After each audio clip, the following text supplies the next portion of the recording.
하나님 말씀 함께 보십니다. 스바냐서 3장입니다.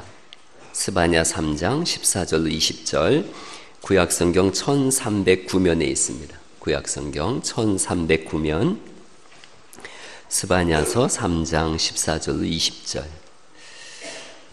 구약성경 1309면입니다.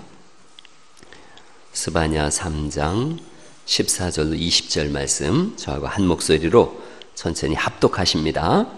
시온에 따라 노래할지어다. 이스라엘아 기쁘게 부를지어다. 예루살렘 따라 전심으로 기뻐하며 즐거워할지어다. 여호와가 내 형벌을 제거하였고 내 원수를 쫓아냈으며 이스라엘 왕 여호와가 내 가운데 계시니 네가 다시는 화를 당할까 두려워하지 아니할 것이라. 그날의 사람이 예루살렘에 이르기를 두려워하지 말라. 시온아 네 손을 늘어뜨리지 말라. 너의 하나님 여호와가 너의 가운데 계시니 그는 구원을 베푸실 전능자이시라. 그가 너로 말미암아 기쁨을 이기지 못하시며 너를 잠잠히 사랑하시며 너로 말미암아 즐거이 부르며 기뻐하시리라 하리라. 내가 절기로 말미암아 근심하는 자들을 모으리니 그들은 네게 속한 자라. 그들에게 지워진 짐이 치욕이 되었느니라.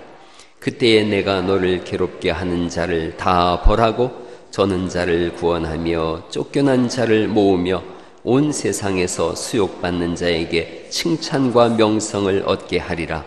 내가 그때에 너희를 이끌고 그때에 너희를 모을지라. 내가 너희 목전에서 너희의 사로잡힘을 돌이킬 때에 너희에게 천하 만민 가운데서 명성과 칭찬을 얻게 하리라. 여호와의 말이니라. 아멘. 우리가 그 소선지서를 계속 보고 있는데 순서가 좀 헷갈리는 것 같아요. 우리도 학교 다닐 때 그렇게 외웠어요. 미나하스 학스말 이렇게 외웠어요. 그러면 쉬워요. 한번 해보세요. 미나하스 학스말. 그냥 그렇게 한번 해보는 거예요. 제가 매주 알려드릴게요. 미나하스 학스말 다시 해보세요. 시작. 미나하스 학스말. 미는 뭐예요? 미가. 나는 나음. 학은 학계. 스은 미나하스. 하는 하박국이죠. 스는 스바냐. 학은 학계. 스가랴. 말라기. 이렇게 미나하스 학스말. 한 번 더 해보세요. 시작. 미나하스 학스말. 예. 오늘은 그 중에서도 이제 스바냐서입니다. 스바냐서. 스바냐. 한번 이렇게 정리를 한번 해봤어요. 이 스바냐서의 저자는 스바냐예요. 하나님 스바냐를 통해서 말씀하셨는데 스바냐의 족보가 나와요. 히스기야 왕의 현손입니다. 그러니까 한 4대 손이에요. 왕족 출신이에요. 의로운 왕이라고 칭하는 요시야 시대 때의 선지자입니다. 예레미야하고 동시대 사람이에요. 그리고 북쪽 이스라엘이 있고 남쪽 유다가 있는데 유다에 대한 메시지예요. 어떤 메시지냐면 중심 메시지는 두 가지입니다.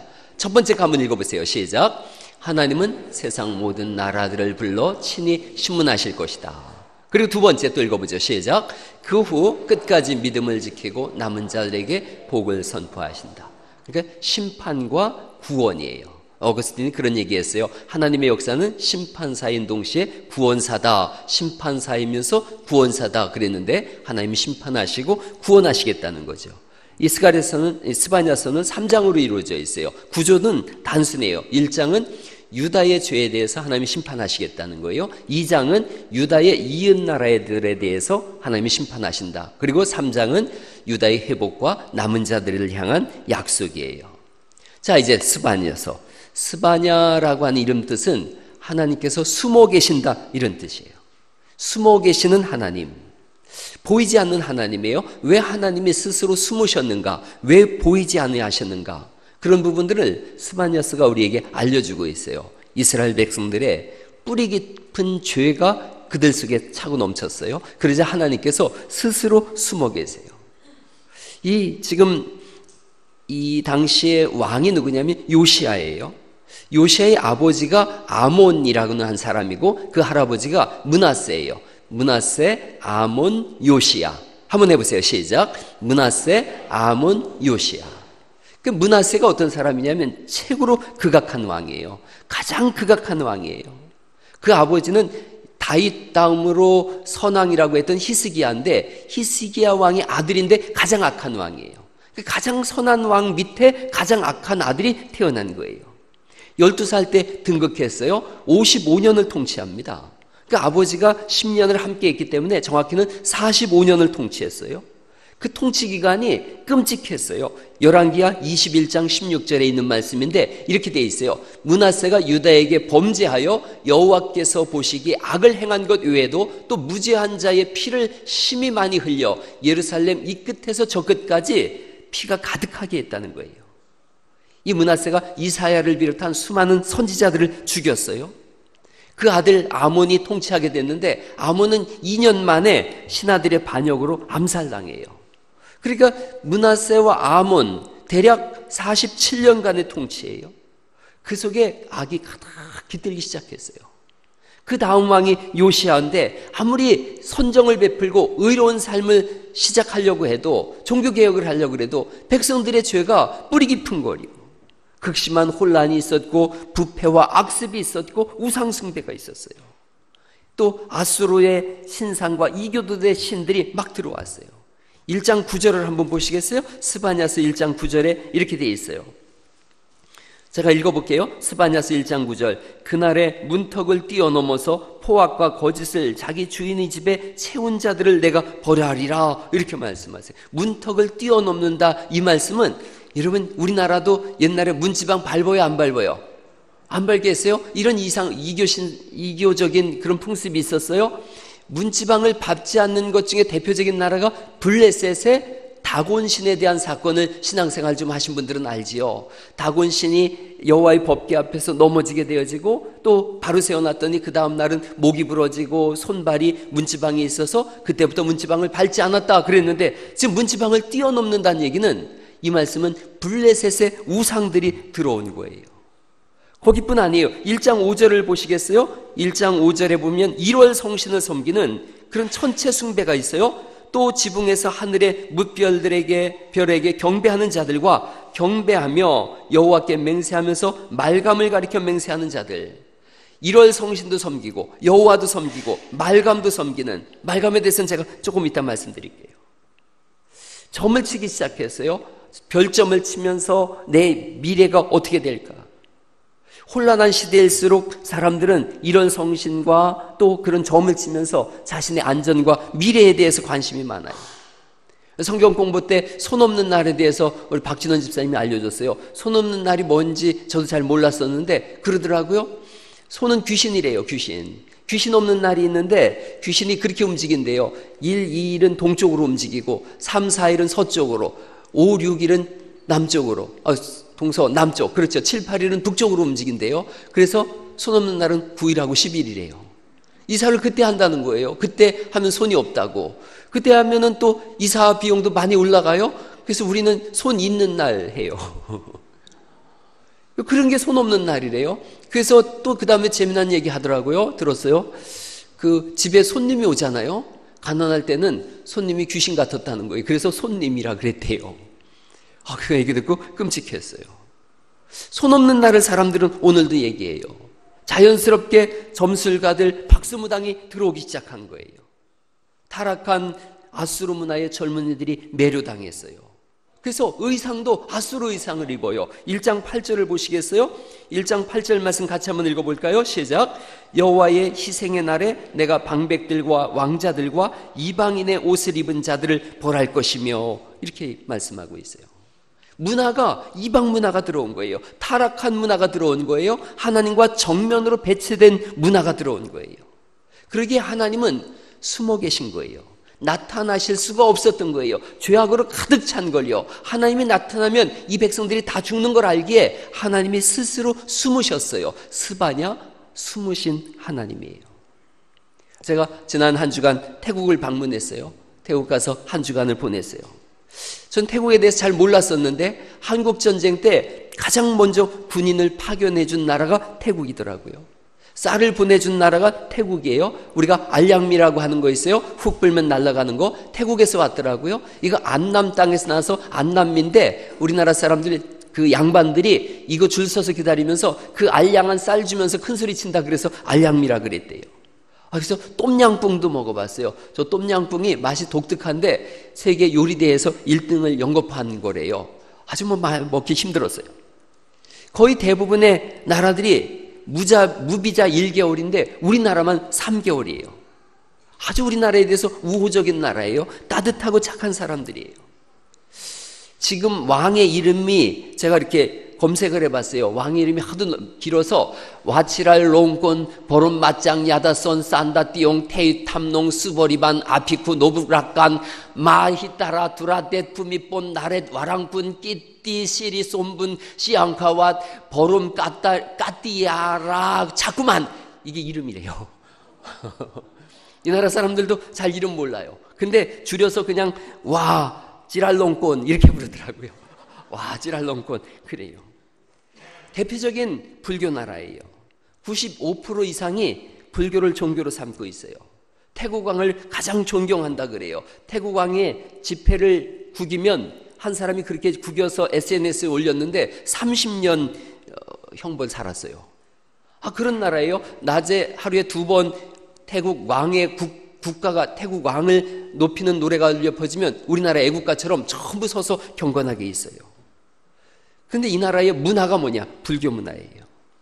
종교가 불교인 것 같았는데 가만히 보니까 문화의 옷을 입고 있어요. 오늘날도 종교는 문화의 옷을 입고 있어요. 지금 아수르의 문화의 옷을 이 사람들이 입고 있음을 인하여 하나님이 나타나지 못했는데 오늘날의 문화가 종교의 옷을 입고 있어요. 불교 문화가 강력하게 붙잡고 있어요.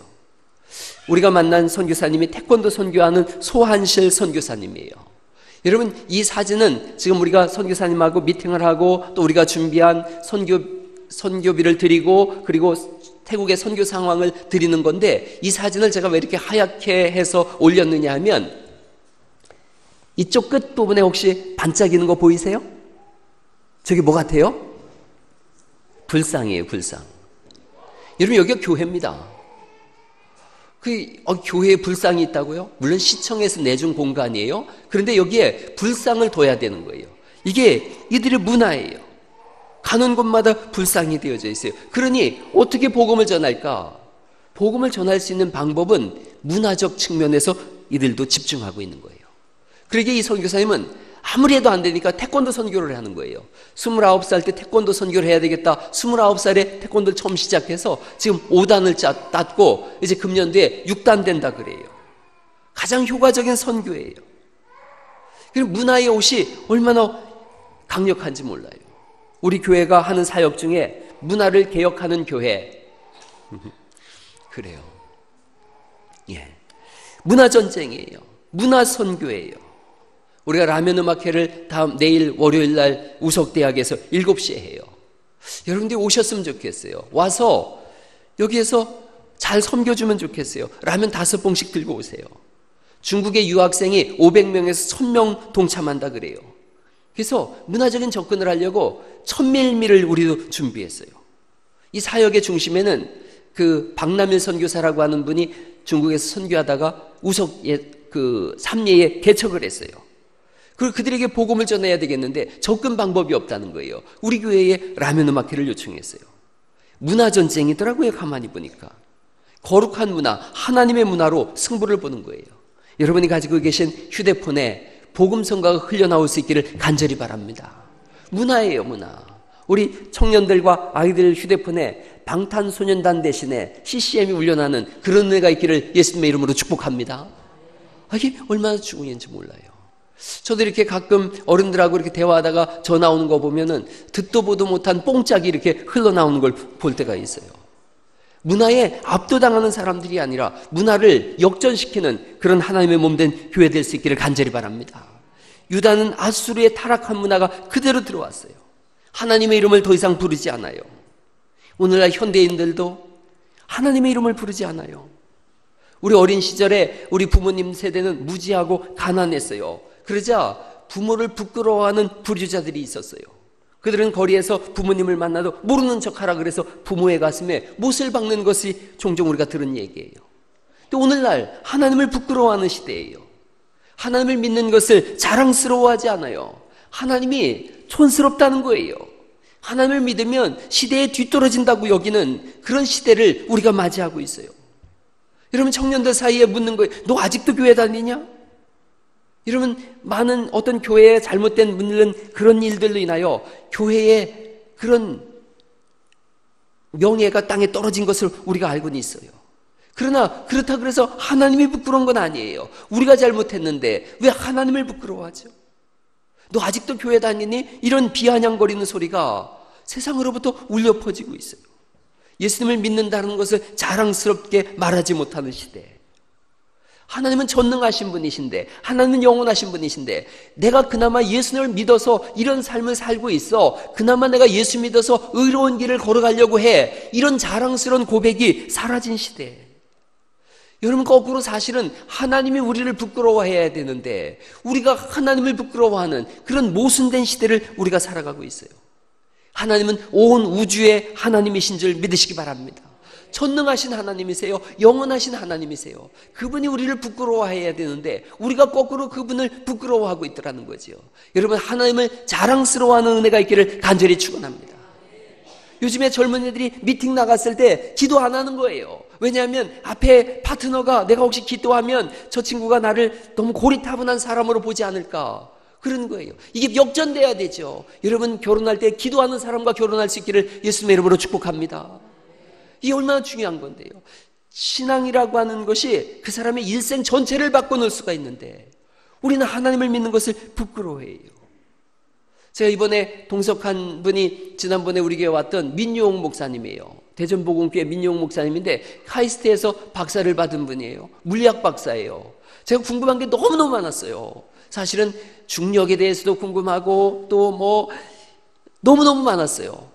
그래서 이분한테 가면서 비행기 시간 5시간 가면서 잠을 못 잤어요. 이분이. 내가 계속 질문을 해서 너무너무 많은 것을 얻었어요. 이번에 신앙 얘기는 한마디도 내가 못 물어보고 끊임없이 물리에 대해서 물어보면서 저희 때는 물리를 제가 문과라서 잘 못 배웠는데 너무너무 신비로웠어요. 결론은 하나였어요. 하나님은 우주보다 크시다. 너무너무 크신 하나님, 이 크신 하나님이 먼지보다도 작은 우리를 기억하고 계시다니. 여러분, 지구라고 하는 덩어리를 제가 가만히 우주의 이렇게 크기와 생각해 보니까 먼지보다도 작더라고요. 하나님이 그냥 훅 불어버리면 끝날 인생인데, 그런데 우리를 보고서 어쩔 줄 모르고 애지중지하시는 거예요. 쥐면 터질까, 불면 날아갈까, 어쩔 줄 모르시는 하나님의 모습이 여기에 있어요. 그럼에도 불구하고 끊임없이 범죄하는 하나님의 백성들, 하나님 없다고 하는 사람들, 하나님의 이름을 부르지 않는 사람들, 그래서 스스로 숨어 계신 하나님, 그리고 하나님이 나타나면 진멸될 수밖에 없다는 것을 하나님 경고하고 계세요. 1장 2절 말씀을 읽어볼까요? 1장 2절 말씀. 여호와께서 이르시되 내가 땅 위에서 모든 것을 뭐 하시겠다는 거예요? 진멸하리라. 하나님 나타나시면 진멸되는 거예요. 내가 사람과 짐승을 진멸하고 공중의 새와 바다의 고기와 거치게 하는 것과 악인들을 아울러 진멸할 것이라. 내가 사람을 땅 위에서 멸절하리라. 나 여호와의 말이니라. 하나님께서 너희가 어찌하여 나를 버리느냐, 어찌하여 이런 성신을 섬기고 어찌하여 우상을 섬기느냐, 내가 진멸하리라. 우리가 막 하나님께 항변하죠. 아니 하나님, 어떻게 이러실 수가 있습니까? 우리를 진멸한다니요, 우리를 멸절시킨다니요. 그래서 하나님 우리에게 말씀하시는 거예요. 그럼 너희가 한번 판단해봐라. 내가 진멸하고 멸절하는 것이 합당한지 합당하지 않은지 너희가 한번 판단해봐라. 1장 3절이 이렇게 말씀하고 있는 거예요. 1장 3절, 4절, 5절 말씀에, 특별히 5절에 이런 말씀이 있어요. 하반절에 말감을 가리켜 맹세하는 자들아, 이렇게 말씀하세요. 말감을 가리켜 맹세하는 자들. 하나님도 섬기고 말감도 섬긴다. 말감이 뭐냐면 들어보셨을 거예요. 밀곰이라고 하는 것과 말감, 몰렉 다 같은 신이에요. 이게 어떤 신이냐면 어떻게 섬기는 거냐면 아들을 불태워서 죽이는 그런 종류예요. 자기 자식을 불태워 죽여요. 청동으로 만든 신상이에요. 머리는 수소 모양을 하고 있어요. 수소, 저렇게 생겼어요. 저렇게 생겼는데 청동으로 만들었어요. 그리고 손을 이렇게 팔을 벌린 상태예요. 또 어떤 때는 이렇게 오므리고 있는 상태고, 또 어떤 신은 이 가슴을 열어놨어요. 불르다가 빨갛게 달궈요. 달군 다음에 거기다가 아이를 집어 던져요. 이렇게 팔을 하고 있으면 이 사이에다 아이를 집어넣어요. 빨갛게 다른 청동에다가 아이가 산채로 들어가요. 그래서 악 소리를 내면서 불타 죽어요. 여러분, 이런 종교 진멸돼야 될지 아니면 살려줘야 되는지 너희가 판단해 보라는 거예요. 므낫세 왕 때 가장 왕성했어요. 이렇게 이 말곰을 세워놓은 곳이 예루살렘 서편에 있는 흰놈 골짜기예요. 여러분 들어보셨을 거예요. 흰놈 골짜기, 게헨나라고도 하고. 우리가 농담 삼아 그래요. 지옥에 누가 가나? 백인이 간다. 왜? 흰놈 골짜기니까. 농담이에요. 또 얼굴 하얀 사람들도 이상하게 생각한다. 여러분, 여기에 이걸 만들어 놓고서 끊임없이 인신제사를 드렸어요. 인신제사. 여기서 멈추지 않아요. 3장으로 넘어가 보시겠습니까? 3장 1절에 패역하고 더러운 곳 포악한 그 성읍이 화 있을진저 그가 명령을 듣지 아니하며 교훈을 받지 아니하며 여호와를 의뢰하지 아니하며 자기 하나님에게 가까이 나아가지 아니하였다. 그러면서 3절 말씀 읽어보시죠. 3절 시작. 방백들은 부르짖는 사자요. 예. 사자가 먹고 그 남은 것을 이리가 뜯어먹듯이 백성들을 다 뜯어먹는 거예요. 악하고 무지막지한 자들이에요. 예루살렘에 힘 있는 자들이에요. 백성들을 싹 다 뜯어먹는 자들이에요. 우리가 지난번에 그런 말씀 읽었어요. 그들의 가죽을 벗기고 살을 먹고 뼈를 끓여 먹는 그런 모습을 읽었는데 동시대예요. 이런 사람들을 너희가 판단해 보라는 거예요. 진멸해야 되는지 남겨둬야 되는지. 4절을 볼까요? 그의 선지자들은 경솔하고 간사한 사람들이요 그의 제사장들은 성소를 더럽히고 율법을 범하였도다. 종교 지도자들이에요. 정권에 붙어서 아부하면서 그들이 옳다라고 손을 들어주고 하나님이 너희들에게 복을 줄 거야 이렇게 얘기하는 거예요. 가난한 백성들을 착취하고 정의가 실종된 사회. 백성들의 원망 소리가 하늘을 찌르는 거예요. 하나님은 악을 참아 보실 수 없어서 숨어 계셨는데 착취당하는 백성들이 부르짖는 거예요. 하나님 우리를 구원해 주세요. 우리를 구원해 주세요. 백성들의 원성 소리에 하나님이 어쩔 수 없이 나오시는 거예요. 백성들이 우리를 구원해 주세요 하니까 하나님께서 말씀하시는 거예요. 나는 스스로 숨어 있다. 내가 나가면 너희가 진멸될 수밖에 없는데 그래도 백성들이 그래도 우리를 살려주세요. 그러자 하나님이 나오세요. 나오셔서 3장 8절 말씀입니다. 이렇게 말씀하세요. 3장 8절 말씀을 큰 소리로 같이 한번 읽어보십니다. 시작. 나 여호와가 말하노라. 그러므로 내가 일어나 벌할 날까지 너희는 나를 기다리라. 내가 뜻을 정하고 나의 분노와 모든 진노를 쏟으려고 여러 나라를 소집하며 왕국들을 모으리라. 온 땅이 나의 질투의 불에 소멸되리라. 질투라는 것은 사랑의 반대말이에요. 하나님께서 내가 너희를 그렇게 사랑하는데 어찌하여 우상을 섬기며 내가 사랑하는 가난한 내 백성들을 어찌 착취하며 뜯어먹느냐. 너희가 기다려라. 내가 곧 나오겠다. 열방과 나라들을 모아서 내가 심판하겠다. 모든 나라를 모으시고 심판하시는 하나님, 온 우주를 경영하시는 하나님, 통치자 하나님, 역사의 주권자 하나님을 성경은 말씀하고 계세요. 진멸하고 멸절하시는 하나님의 심판이 시작될 것이다. 성경은 하나님의 심판을 말씀하고 있어요. 심판을 말씀하세요. 오늘날도 하나님의 말씀은 끊임없이 우리를 향하여 심판을 말씀하세요.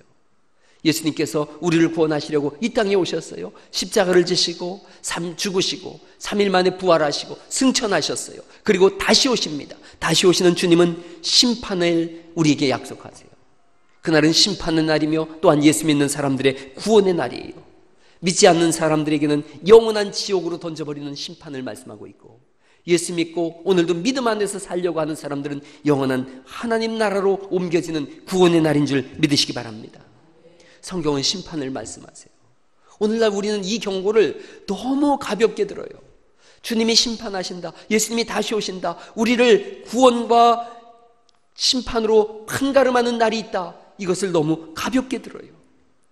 마태복음 24장이 우리에게 말씀하는 거예요. 종말의 날이 오고 있다는 거예요. 예수님 재림하시는 날, 다시 오시는 날이 있다. 그날은 심판의 날이다. 그때는 전쟁의 소문이 있을 것이고 기근과 지진이 일어날 것이다. 하나님께서 심판하시는 날, 끝없는 지진. 이렇게 지구상은 지금도 기근으로 허덕이고 있어요. 포항에도 지진이 일어나서 다 무너지고 있는데 지진이 점점 많아지고 있다 그래요. 세상은 점점 뜨거워지고 있다 그래요. 그날에는 이단들이 넘쳐날 거라 그러고 서로 미워할 거라고, 사랑이 식어질 거라고, 그리고 불법이 성해질 거라고. 거짓 선지자들과 거짓 그리스도들이 일어나서 큰 표적과 기사를 보여서 너희들의 마음을 미혹하게 할 거다. 주님의 재림이 가까워지고 있음을 우리가 알고 있어요.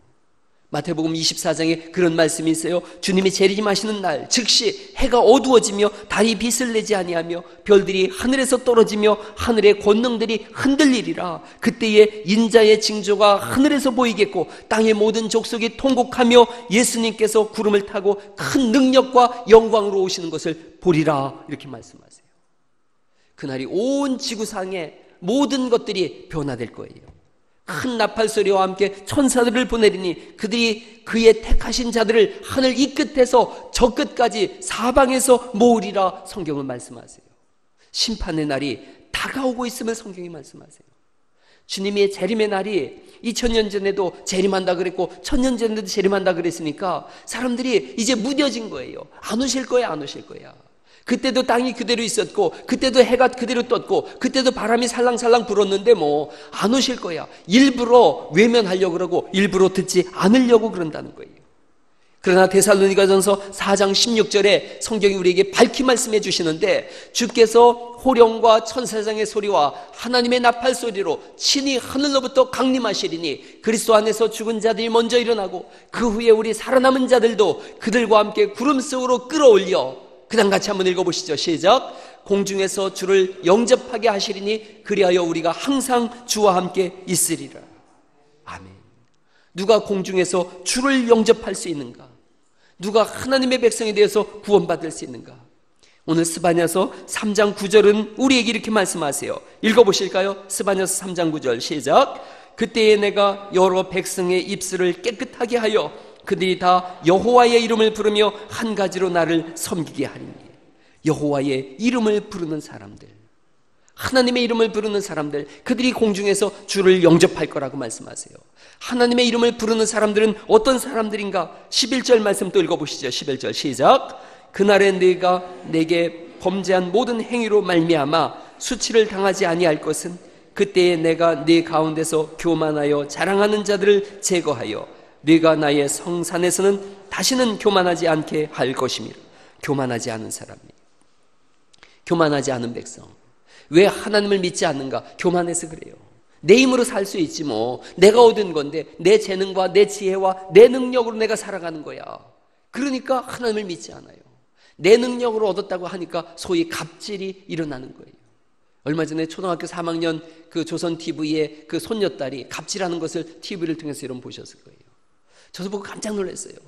50이 넘은 자기 아버지 같은 사람인데, 어찌 보면 할아버지 같은 분인데 그분한테 죽어버려라 죽어버려라 그러고, 네가 가난하고 못 배운 것은 네 부모 때문이라 그러고. 초등학교 3학년의 입에서 어떻게 그런 말이 나올 수 있을까? 이게 이 시대에 편만한 그런 문화의 한 단면을 보여주고 있어요. 교만하지 않은 사람, 겸손한 사람. 12절 말씀입니다. 12절 말씀, 하나님의 이름을 부르는 사람들은 어떤 사람들인가? 12절 말씀도 읽어보시죠. 시작. 내가 곤고하고 가난한 백성을 내 가운데 남겨두리니 그들이 여호와의 이름을 의탁하여 보호를 받을지라. 이렇게 말씀하세요. 곤고하고 가난한 백성, 이것은 교만하며 자기 자랑을 하는 사람들과 대치되는 그런 말씀이에요. 겸손한 사람이에요. 겸손하게 하나님이 아니면 내가 살아갈 수가 없습니다라고 주의 이름을 부르는 사람들, 주를 따라 살겠습니다. 그런 사람들, 그들에게 하나님이 나타나시고 숨어 계시던 하나님께서 역사의 전면에 등장하셔서 그들을 영원한 하나님 나라로 이끄시는을 믿으시기 바랍니다. 하나님은 숨어 계시지만 부르는 자에게 나타나시는 하나님이세요. 예레미야서 33장 3절을 우리가 잘 알고 있어요. 33장에 있는 말씀이에요. 예레미야가 아직 시대 뜰에 갇혀 있을 때에 여호와의 말씀이 그에게 두 번째 나타났어요. 그러면서 말씀하세요. 이를 행하시는 여호와, 또한 그것을 만들어 성취하시는 여호와, 그의 이름을 여호와라는 이가 이와 같이 말씀하시느니라. 그러면서 하나님께서 우리가 부를 때에 어떻게 하시는지 3절 말씀 같이 한번 읽어보십니다. 시작. 너는 내게 부르짖으라. 내가 내게 응답하겠고 내가 알지 못하는 크고 은밀한 일을 내게 보이리라. 아멘. 예레미야는 감옥 속에 있어요. 숨어 계시는 하나님인 줄 알았어요. 그런데 감옥 속에서 부르짖을 때 하나님이 말씀하세요. 행하시고 성취하시는 하나님, 그분이 말씀하시는 거예요. 부르짖으면 내가 응답하겠다. 크고 비밀한 일을 내게 보이겠다. 크고 비밀한 일은 궁극적으로는 그리스도 예수님의 사건이에요. 우리가 부를 때 주님은 응답하시고 우리를 만나주시고 우리의 삶에 새로운 전환점을 열어주시는 줄 믿으시기 바랍니다. 로마서 10장 9절에 있는 말씀을 우리가 잘 알고 있어요. 내가 만일 내 입으로 예수를 주로 시인하며 또 하나님께서 그를 죽은 자 가운데서 살리신 것을 내 마음에 믿으면 구원을 얻으리라. 10절 말씀 읽어볼까요? 시작. 사람이 마음으로 믿어 의에 이르고 입으로 시인하여 구원에 이르느니라. 여러분 거기 노란 글자를 다시 보세요. 내 입으로 예수를 뭐라고 시인하는 거예요? 주로 시인하는 거예요. 주란 뜻은 여기서 하나님이란 뜻이에요. 예수님 나의 하나님이십니다. 이걸 고백하는 거예요. 또 하나님께서 그를 죽은 자 가운데서 살리신 것, 십자가의 죽으심과 부활하심, 이것을 내 마음에 믿으면 구원을 받는다. 이렇게 말씀하세요. 우리가 예수님을 믿는다 그래요. 뭘 믿느냐? 예수님의 죽으심과 부활하심을 믿습니다. 우리는 예수님이 나를 위하여 죽으시고 3일 만에 부활하신 하나님이심을 우리는 믿는 줄 믿습니다. 우리의 믿음의 고백이 그거예요. 나는 나를 위하여 죽으시고 3일 만에 부활하신 하나님 예수 그리스도를 나는 믿습니다. 이게 우리의 믿음의 고백이에요. 그분은 40일 만에 승천하셨고 그리고 하나님 우편에 보좌 우편에 앉아 계시다가 어느 날인가 다시 오셔서 산자와 죽은 자를 심판하실 예수님인 줄 믿습니다. 그 예수님을 믿고 입으로 시인하는 자들, 그들에게 구원이 있다라고 성경은 말씀하세요. 이것이 주의 이름을 부르는 의미예요. 나는 주의 이름을 부릅니다라는 의미가 어떤 의미인가? 다시 정리합니다. 나는 예수님이 나를 위하여 죽으시고 부활하셨으며 승천하시고 다시 오셔서 산자와 죽은 자를 심판하실 하나님, 나는 그분을 믿습니다. 이것이 주의 이름을 부르는 거예요. 주님이 다시 오시는 날을 재림이라고 합니다. 다시 오시는 날은 심판의 날이며 구원의 날이에요. 제가 말씀드렸어요. 하나님의 역사는 심판사이며 동시에 구원사이다. 구원사이다. 믿지 않는 자들에게는 심판이요 믿는 자들에게는 구원이에요. 요한계시록 20장에 보니까 열방과 민족이 하나님의 보좌 앞에서 심판을 받아요. 그들의 삶에 담긴 책들이 펼쳐졌어요. 죄악들이 적나라하게 다 기록되어져 있어요. 그 죄악들을 옆에서 읽기 시작하는 거예요. 너는 어느 날 태어나서 언제 무슨 죄를 졌고 무슨 죄를 졌으며 무슨 죄를 짓고 끊임없이 읽어지고 있어요. 그 죄악들이 낱낱이 읽어질 거예요. 어떤 사람은 그 기록 앞에 고개를 들지 못할 겁니다. 아마도 하나님께서 너는 영원한 지옥이다 선언하기 전에 그 자기의 살아온 죄악의 기록들이 속속들이 읽혀지는 순간 너무나 부끄러워서 지옥으로 스스로 뛰어들 거예요. 그게 영원한 지옥이에요. 요한계시록 20장 12절 말씀입니다. 그런데 여기 소망이 있더라고요. 죽은 자들이 큰 자나 작은 자나 그 보좌 앞에 서 있는데 책들이 펴 있고 또 다른 책이 펴졌으니 곧 생명책이라. 죽은 자들이 자기 행위를 따라 책들이 기록된 대로 심판을 받으니 바다와 그 가운데서 죽은 자들을 내주고 또 사망과 음부도 그 가운데서 죽은 자들을 내주매 각 사람이 자기의 행위대로 심판을 받고 사망과 음부도 불못에 던져지니 이것은 둘째 사망 곧 불못이다. 이렇게 말씀하세요. 그러나 주의 이름을 부르는 자들, 예수님을 믿는 자들, 생명책에 기록된 자들은 구원을 받을 것이라고 성경은 말씀하고 있는 줄 믿습니다. 여러분 그날에 하나님 앞에서 심판의 자리가 아니라 구원의 자리에 서 있는 예수 믿는 믿음의 사람들 될 수 있기를 간절히 바랍니다. 진지하게 자기에게 물어봐야 되는 거예요. 나는 예수를 믿는가? 나는 예수님을 믿는가? 나의 가족과 나의 친구들과 나의 친지들, 친척들은 예수님을 믿는가? 주님이 언제 올지 알 수 없는 시대, 믿지 않는 자들에게 있어서는 몰라서 그렇지 가장 불안한 시대예요. 불안한 시대. 주님이 언제 오실지 아무도 알지 못하잖아요. 주님이 도적같이 오시겠다고 말씀하셨어요. 주님이 오실 날이 점점 가까워졌다라고 성경이 말씀하세요. 오늘 밤에 예수님이 오신다면, 아니 이 예배가 끝난 다음에 예수님이 오신다면, 그날에 그 예수님 오신 그 시간에 내가 예수님을 정말로 마음으로 믿어 의에 이르고 입으로 시인하여 구원에 이르는 그 과정이 없다면, 내가 예수님을 믿지 않는다면 주님이 오셨을 때 그 영혼은 영원한 심판이에요. 성경은 말씀하세요. 그날에 예수님을 믿는 자들에게는 생명책이 펴져 있다는 거예요. 거기엔 이름이 기록되어져 있고 우리의 모든 죄악의 행실들은 그리스도의 보배로운 피로 덮어져서 무죄라고 선언하시고 우리를 의롭다 칭의하시고 그렇게 하나님의 백성으로 하나님께서 우리를 세우시는 줄 믿으시기 바랍니다. 믿음은 죽고 사는 문제예요. 믿음은 영생이냐 영벌이냐를 가르는 문제예요. 믿음은 천국이냐 지옥이냐를 구분하는 문제예요. 우리는 너무 믿음에 태연해요. 그저 종교 생활로 그냥 주일날 와서 의자나 따뜻하게 하고 그저 1시간 앉아있다가 때우면 가는 걸로, 그렇게 해서 하나님이 이 세상에서 그냥 복을 주시면 감사하고 앉아도 내가 뭔가 종교 생활했다라고 하는 자기 안위만을 가지는 그런 안이라는 의식 속에서 우리가 살아가고 있는데, 주님이 오신다면, 오늘 밤에 오신다면, 아니 주님은 오늘 안 오시고 100년 뒤에 오신다고 할지라도 우리가 주님 앞에 가지 않습니까? 주님 앞에 서야 되는 날이 있는데, 그날에 내가 예수님을 정말로 믿는가? 나는 예수님을 믿는가? 내 친구들은 예수님을 믿는가? 내 이웃들은 예수님을 믿는가? 한번 나에게 물어보세요. 나는 예수님을 진짜로 믿는가? 나는 진짜로 예수님을 믿는가? 옆 분한테 한번 물어보세요. 당신은 예수님을 진짜로 믿습니까? 예수님을 정말로 믿는가?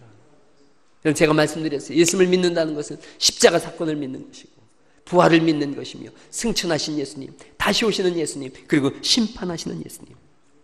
믿지 않는다면 누가 뭐라고 해도 열방과 나라를 모으셔서 심판하시는 그 하나님께서 영원한 지옥으로 던지시겠다. 믿지 않는다면 온 세상이 불덩이로 변할 때에, 그때에 영원한 불못 속에 떨어질 거예요. 믿는다면 온 세상이 불덩이로 바뀔 때에, 그때에 공중에서 주를 영접하게 될 줄 믿습니다. 믿는 자의 복에 대해서 스바냐 3장 17절은 우리에게 말씀하십니다. 스바냐 3장 15절 말씀을 제가 읽을 테니까 17절 말씀은 찬송으로도 많이 불려지니까 여러분이 읽어주면 좋겠어요. 15절과 17절을 읽을 텐데 제가 먼저 15절을 읽을게요. 여호와가 내 형벌을 제거하였고 내 원수를 쫓아내시며 이스라엘 왕 여호와가 내 가운데 계시니 네가 다시는 화를 당할까 두려워하지 아니할 것이라. 17절 시작. 너의 하나님 여호와가 너의 가운데 계시니 그는 구원을 베푸실 전능자이시라. 그가 너로 말미암아 기쁨을 이기지 못하시며 너를 잠잠히 사랑하시며 너로 말미암아 즐거이 부르며 기뻐하시리라 하리라. 아멘. 이 말씀을 제가 쉬운 성경으로, 현대어 성경으로 읽어봤어요. 현대어 성경은 이렇게 돼 있어요. 너의 하나님 여호와가 너와 함께 하신다. 그는 전능한 구원자이시다. 그가 너를 아주 기쁘게 여기시며 너를 말없이 사랑하시고, 그 다음에 있는 말씀이 너무 좋아서 제가 썼어요. 너 때문에 노래를 부르며 즐거워하실 것이다. 여러분, 너 때문에 노래를 부르며 즐거워하신다. 이 말씀이 전 너무나 좋습니다. 하나님은 찬송을 받으시는 분으로 성경은 기록되어 있는데 여기에는 다르게 써 있어요. 우리 때문에 하나님이 노래를 부르신대요. 우리가 하나님을 찬송하는데 그게 마땅한 줄 알았는데 하나님께서 노래를 지으셔서 부르시는 거예요. 우리 때문에. 우리를 즐거워하셔서 하나님이 노래를 부르세요. 천국에 가셔서 여러분 하나님의 노랫소리를 들으실 수 있길 간절히 바랍니다. 전능하신 하나님께서 말없는 사랑으로 우리를 사랑하시고 너무 즐거워서 흥얼흥얼 노래를 부르세요. 여러분 어린 시절에 아이를 재우면서 노래를 불러보신 기억이 있을 거예요. 저도 노래를 불러줬어요. 우리 둘째 창조가 잠을 안 자길래 아내는 나가 있고 제가 노래를 불렀어요. 잘 자라 우리 아가. 그랬더니 애가 자꾸 울어요. 그랬더니 우리 은하가 창조를 막 때리더라고요. 빨리 자라고. 제가 노래를 워낙 못 부르니까 시끄러운 거예요, 이놈이. 그것도 모르고 저는 좋아서 계속 불렀는데 저놈이 막 애를 때리면 빨리 자 그러더라고요. 근데 하나님은 우리를 보면서 노래를 부르시는 거예요. 그 한 가지면 충분해요. 우리 가운데 계신 하나님, 우리 속에서 역사하시면서 우리로 인하여 말없이 기뻐하시며 한없는 사랑으로 바라보시고 콧노래가 절로 나오시는 그런 사랑의 존재가 우리들인 줄 믿으시기 바랍니다. 믿음 안에 있는 사람들이에요. 우리는 때로는 연약하고 무너질 때도 있고 실수할 때도 있고 또 범죄할 때도 있어요. 그럴 때라도 하나님은 눈물을 흘리시지만 그러나 또 한 번 우리를 품으시면서 머리를 쓰다듬으며 내가 너를 사랑한다. 내가 너로 인하여 기쁨이 넘쳐서 노래를 부르지 않을 수가 없다. 그 한 가지면 충분해요. 하나님 우리와 함께 계신다. 제가 어릴 때 겁이 없었는데 전설의 고향 구미호를 보면서 겁이 생겼어요. 지금 보면 아주 웃긴데 저 때는 그게 그렇게 무서웠어요. KBS에서 구미호 전설의 고향. 초등학교 때예요. 제가 그 공부를 하다 보니까 공포는 학습된다 그런 글을 봤어요. 공포는 학습되는 거예요. 겁 없이 그냥 공동묘지도 막 다니고 그랬는데 구미호 본 다음부터는 공동묘지를 못 갔어요. 무서운 이야기, 공포영화 아이들에게 절대 보여주면 안 된다라고 제가 전에 한번 설교한 적이 있어요. 큰 인물이 못 됩니다. 공포영화를 자꾸 보여주면 이 가슴이 쫄아들어서 깜짝깜짝 놀래기나 하고 큰 인물이 못 돼요. 여러분, 공동묘지도 덤덤하게 지나갔었는데 거기 뭐 여름철 지나면 막 도깨비불이 있다 그러고 막 그래요. 우리 어머니가 근데 중요한 얘기를 하시더라고요. 제가 어릴 때 누웠는데 잠결에 우리 어머니 그러시더라고요. 우리 동네를 들어가려면 공동묘지 지나가야 됐거든요. 어른들이 모여서 거기 여름에 도깨비불이 있다고. 우린 땐 진짜 도깨비불인 줄 알았어요. 막 불이 이렇게 막 휘 이렇게 타고 그런다고. 근데 우리 어머니도 얼마나 무섭겠어요. 도깨비불인지를 다 알았는데. 근데 우리 어머니가 딱 그 얘기 하시더라고요. 그런데 아이를 가지니까 겁이 안 나더라고요. 그러더라고요. 그 얘기가 제 머릿속에 지금도 선명해요. 뱃속에 아기가 있으니까 겁이 안 나더래요. 뱃속에 아기만 있어도 무섭지 않은데요. 사실은 강아지 한 마리만 끌고 가도 공동묘지가 무섭지가 않더라고요. 어린아이가 뭐 힘이 있겠어요? 근데 아이 손잡고 가도 겁이 안 나더라고요. 근데 우리 속에 누가 계신다는 거예요? 하나님이 계신다는 거예요. 하나님이. 성경이 우리에게 그걸 말씀하는 거예요. 하나님이 너희 가운데 계신다. 하나님이 우리 안에 계신다. 너와 함께 하신다. 그러니 겁낼 것이 무엇이며 형벌이 제거되어졌고 원수가 쫓겨났고 화를 당할까 다시는 두려워하지 않도록 내가 너와 함께 할 거다. 우리 하나님이 함께 하시는 것. 그게 믿음의 사람이 가진 가장 큰 자산이에요. 두 사람이 타는 자전거 있어요. 이렇게 두 사람도 타고 세 사람도 타고 네 사람도 타고. 저 텐덤 자전거라 그래요. 텐덤 자전거. 앞뒤로 연결되어져 있다 이런 뜻이에요. 앞에 타는 사람을 파일럿이라 그러고요. 뒤에 타는 사람을 스토커라 그래요. 스토커. 우리가 얘기하는 그 스토커예요. 텐덤 사이클은 장애인 올림픽에도 정식으로 채택됐어요. 텐덤 사이클이라는 동호회도 있어요. 그래서 못 걷는 분들 뒤에 태우고 도는 거예요. 그럴 때 이렇게 얘기하는 거예요. 텐덤 해드릴까요? 텐덤 해드릴까요? 프로포즈 할 때도 쓰는 거고요. 도움을 줄 때도 쓰는 거고 위로할 때도 쓰는 거예요. 그건 그런 거예요. 내가 앞에서 조종할 테니 넌 뒤에서 편히 쉬어라 이런 뜻이에요. 주님이 우리에게 텐덤해 줄게 그러시는 거예요. 여러분, 여러분들끼리도 서로 텐덤의 은혜가 있길 간절히 바랍니다. 한번 오늘 하나 배웠으니까 한번 얘기해 보세요. 텐덤 해드릴까요? 한번 해보세요. 시작. 그럼요. 내가 너를 쉬게 하겠다 이거예요. 여기 아직 연애 모태 솔로 있어요. 연애 한 번도 해본 적 없고 연애할 줄도 모르는 친구들 한마디 하죠. 텐덤 해드릴까요? 이렇게 한번 결혼 안 한 사람들만 한번 해봐. 시작. 그래, 안 하는 거 보니까 연애하기 어려워. 텐덤 해드릴까요? 내가 너를 쉬게 하겠다 이거예요. 너는 나의 기쁨이고 나의 노래지 않느냐. 내가 너를 등에 태우고 내가 가겠다는 거예요. 그게 하나님이세요. 어떤 부인이 처음 운전면허를 따고서 초보 운전인데 남편의 차를 몰고 가다가 접촉사고가 났어요. 피해자가 막 뭐라 그러는데 그런 말은 안 들어오고 그냥 머리에 떠오르는 사람 딱 한 사람 누가 떠올라요? 남편. 이러고 그냥 막 정말 이런 남편이 있잖아요. 꼼꼼하고 또 이 차를 그렇게 아끼는데 큰일 난 거예요. 이렇게 망가놨으니 남편이 나 때문에 나한테 뭐라고 할까? 어쩔 줄 몰라 하는데 피해자가 빨리 뭐라 그러는 거예요? 검사증 있잖아요. 검사증 내놓으세요. 검사증을 덜덜덜 하면서 줬어요. 그랬더니 검사증을 이렇게 보더니 이건 사모님 거네요. 그러면서 주더래요. 보니까 남편 글씨가 거기 써 있는 거예요. 메모가 써 있는 거예요. 여보, 사고가 나면 먼저 기억해. 내가 가장 사랑하고 걱정하는 것은 자동차가 아니라 당신이라는 것을. 그냥 막 이 글을 읽고서 사고 냈을 때 지랄했던 저를 회개합니다. 다시는 안 그러겠습니다. 근데 하나님께서 우리에게 그렇게 하시는 거예요. 내가 가장 걱정하고 사랑하는 건 바로 너다. 그게 스바냐서예요. 온 세상이 이방의 신을 섬기고 이방의 옷을 입고 이방의 문화 속에서 범죄하고 다 뜯어먹고 그럴 때 고통당하면서도 나의 이름을 부르는 너, 내가 가장 걱정하고 사랑하는 것은 바로 너다. 그게 하나님 마음이에요. 오늘 우리에게 그렇게 하시는 거예요. 여러분, 우리도 서로에게 그렇게 할 수 있기를 간절히 바랍니다. 그 하나님의 마음이 우리 속에 들어와 있다면 교회 안에서 때로는 누가 실수할 때도 있고 무너질 때도 있어요. 때로는 잘못할 때도 있어요. 그럴 때 이야기하세요. 내가 가장 걱정하고 사랑하는 것은 바로 당신입니다. 나의 기쁨이요 나의 전부가 바로 당신입니다. 가정에서도 그렇게 하시고 교회에서도 그렇게 하는 은혜가 있기를 간절히 바랍니다. 그게 신앙인이에요. 말씀을 마치겠습니다. 지난 올림픽에 보니까 컬링이 큰 인기를 얻었더라고요.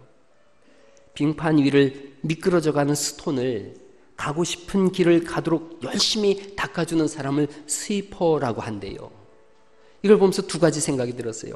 우리를 사랑하시는 하나님께서 우리의 꿈을 허락하시고 그 길을 열어갈 수 있도록 열심히 앞에서 길 닦아주시는 스위퍼의 역할을 하나님이 하시는구나.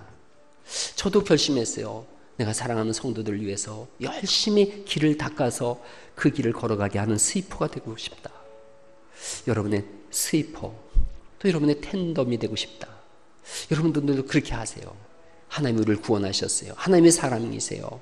하나님을 인하여 기뻐하시고 그분이 우리를 위해 노래를 부르신다면 서로가 서로에게 텐덤도 되어주시고 스위퍼도 되어주셔서 여기서부터 하나님 나라를 경험하는 그런 은혜가 있기를 예수님의 이름으로 축복합니다.